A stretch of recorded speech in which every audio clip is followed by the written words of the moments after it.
Hello folks, I would like to show y'all a video today for a mixture of fun and laughs and also reality. And that is a beginner messing around with a few actual lessons, just looking at YouTube, that's learning how to use hand movements like that of a boxer or leg movements like that of a kickboxer or Muay Thai kick-like person. A person like on their first bless me, sorry about that, few days of training or whatever, not pretty much, almost really haven't learned anything at all yet, but still knows just how to extend their arm decently in their leg. I'm going to show you the reality of how that looks. Just like, you know, younger people like back in my unit when I first wanted to learn different movements about stuff, and this might be similar to some of the stuff I did, because like I tell you, it does look pretty stupid something, and I'm trying to get inside the right lighting right here.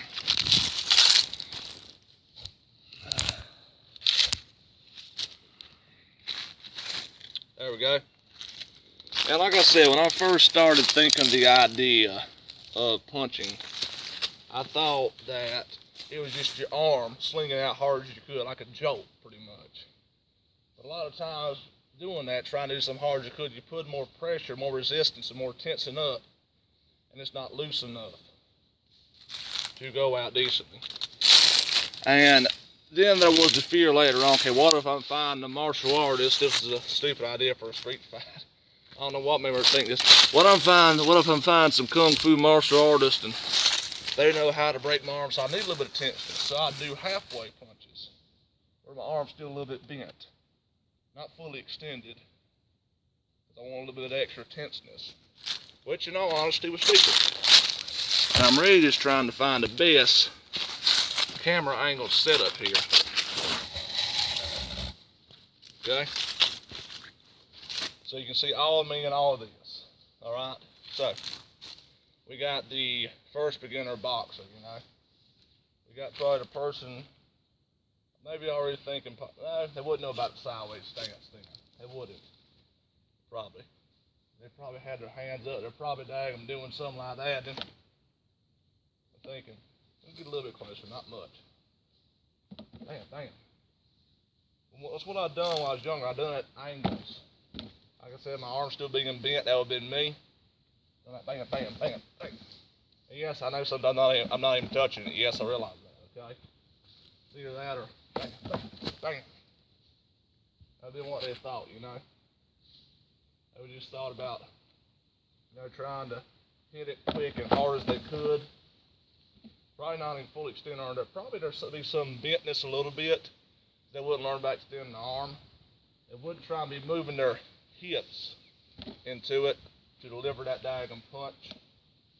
But because I don't have the proper gloves on, be showing us with these, I'm going to do hand palms instead, which is using that portion right there of your hand, okay? Daggum, you know, bam.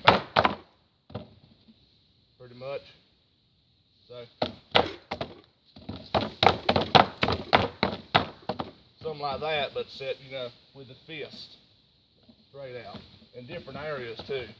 Probably thinking for the stomach, the neck, the head, the eyes, the shoulders, something. Okay? Or daggum, trying to do the shadow boxing. Bam. And yes, I'm doing these sound effects that sound funny. That's how I or somebody really young years ago, not knowing crap, probably be saying, you know. And let's now look at the kicker, you know. And I'm thinking about that point, for me personally, I learned a little bit more of the side stance, you know. I thought it was the sideways kick. What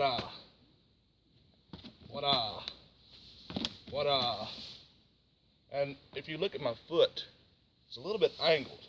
It's not really straight, fully. And you see I'm bending my body more that way. And I still kind of do, even with my kicks like that. And no, I've not stretched this more. I've not done no exercise to get me looking better doing all this. So this is me at my worst. You also, if you listen good enough, hear a little bit of hard breathing in my breath. That's nice. I still haven't worked on that yet. Like I said, I've gained some weight this year. It's fall getting the winter. And all the other stuff happened earlier this year, being one of them people feeding all that junk food in there. It's Thanksgiving dinner, then it'll be Christmas dinner. I really need to get back into it, okay? So, I always thought of kicking out like that. Trying to find a way, you know, to do the spin kick and twist it around your foot. Like, oh, okay, I'm doing the spin kick. No, not really. Then trying to find the other way, I realized I can't do it that good this way. I could do it on my right, but sometimes, this is me in reality right now, not years ago, not so much years ago. Sometimes I can fake, and then I can spin. And yes, that was very slow. But I still have enough power. I haven't worked that out yet. So now I cannot do anything close to a real proper spin kick. Just because you can rotate your body does not necessarily make it a 100% spin kick, but you're getting there. You're at the beginning of it. Very tiny beginning. Okay? So, and another one was my dad, who was a former martial arts karate student, talked about snapping your leg with it. That's something I came up with. Talk about making your kicks snap. Okay? So I thought I was just jolting out, doing like that. And just slinging that out, and just kind of like moving my knee a little bit forward. I thought, okay. And also a lot of times while doing this, because of my position, because I'm not putting enough power to, I end up pushing myself back. Another thing I did when I was young, I thought was helpful, which actually was not helpful, was when I brought this leg forward, I bent my other one back, so, or that one. So yeah. And there's Thor over there, if you can see him, the big old white guy, he loves to fight. He loves to fight, he is relentless, okay? So then, you know, later on I kind of learned about the sideways stance, because standing straight forward be a smaller target. And I was doing this back and forth moving looking deal, you know, trying to fake it out, didn't do that. But I learned because of my size, I need to stretch more than the average person, especially when I gain more weight. Because I need to get my legs, stay more at keeping my legs strong and whatnot. So the stronger these get down here, the better I can carry my frame up here. And also I do need to lose some weight that I've gained this year, I will admit. I've said a few times in this video. And let's remember, folks, I'm not no full-out teacher, okay? I'm still a beginner at some stuff. And I'm talking about my beginning of being a beginner and other ideas or pure stuff they mess up with. Alright? Another thing is leaning in. Too. Leaning in. And also, look where my eyes are. I'm not even looking at the diagonal target. That's a problem I have sometimes. Leaning in. My chin's not really tucked down. Leaning in like that is bad. You could possibly lean in with your knees and push back, maybe a tiny bit or something, you know, some way, and then, because if you lean in, you can jump forward a little bit, you know, lean in. And, so yeah, yes, I almost lost the balance just then. That time I got it back, because after I came back down, I chambered my leg like that, helped with the balance. Because that right there is one of my stretches. I do a decent amount, keeping it there, moving it this way, moving it that way. That's my chamber in my leg. Same with this one. Oopsie, hold up. There we go. Like I said, I've done no stretches. I've done no workouts. This morning I've done nothing. This is showing me at my worst, okay? And I never learned too much how to do opposite side at once. I feel better that way, in all honesty. Being a little bit that way. And my friend said there's a certain way you have to have your feet on the ground. Look, I don't know too much about that, but it might be true, you know. But also working, you know, people often use, where it's boxing, use their dominant hand and go first.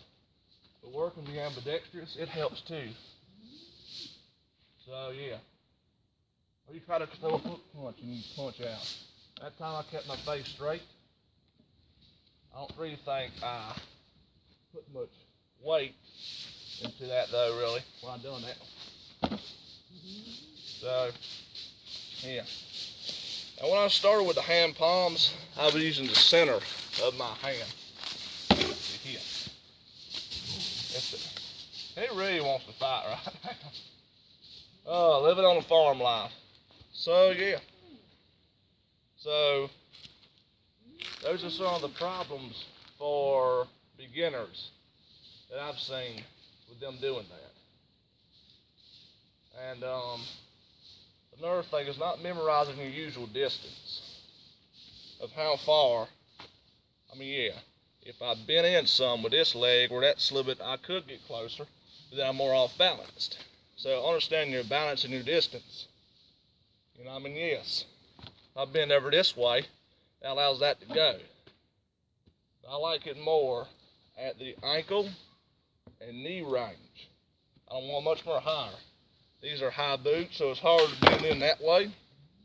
And I still don't know how to make my foot go sideways, deal hit with the side of my foot. Okay? I mainly work with the ones that allow your heel to hit. Your heel. Because my heel is better hitting than the edge of my foot when it's flat. Because I have hurt my foot doing it like that. Instead of my whole foot being flat, it's my heel. And you can tell there was decent power to that, because instead of just pushing one way, it almost came back from the shock of it. Because these are against this telephone pole right here. So you got two boards, and I hit about somewhere in the midsection. Thor, calm down, I'm not going to fight you, goat. And it had so much shake, and with enough daggum bounce and force, see? Instead of just pushing. Instead of just pushing. That right there. If I see those bounce, you know it had a decent amount of force to it a little bit. Because it's going to, vibration's going to hit against that. That's going to hit against, this right here is solid, so that's going to shake a little bit. It's going to make this one go. And often, if they hit just right, of the force, and you see both start coming, that's a pretty decent one. Is it really powerful? No, but it's decent. Okay. That one right there. That's still more of a push than actual short of force, but it had a little bit because you did see my body go back. And yes, my leg was not totally straight. It wasn't. Even then, it's not totally straight.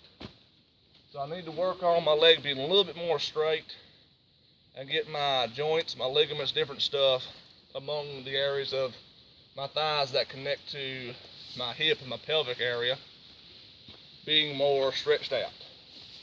So yeah. And another thing, you know, when I first started, I thought, you know, arms right there, usually. Or, you know, like that, one of the far back or right there. I never had them too closed in decently. And plus, because how big I am now, my shoulders, I'd really have to be pitching and squeezing my lower arms together because how big my shoulders are. Okay, plus me gaining weight also a little bit. So yeah. It was either that or this. Those are my first two stances for my hands. I like this one right here the best. That one right there, you know, or this one right there, a little more higher up. Ways to block and maybe do a punch. And there's also, you know, that right there, here, this stance right here. You know, you could come up and come down some way. You could come in and hit that way. You might could hit back and come with this one. So it gives you more better options. And also, you know, possibly immediately going to a block. Same with that one. Same with that one. Ways I could possibly block in any way of sort. Even, you know, that one right there. Oh, there's still this open gap right here. So maybe, and then I could come down and possibly, maybe. But that's just me talking for heck. That's not me trying it inside. That's just me talking ideas of my favorite theoretical hand stances for different reasons. So there we go, folks. I showed me at my worst and also showed people beginning at their worst. Now, I hope somebody got some of this video, and I'll see y'all folks around.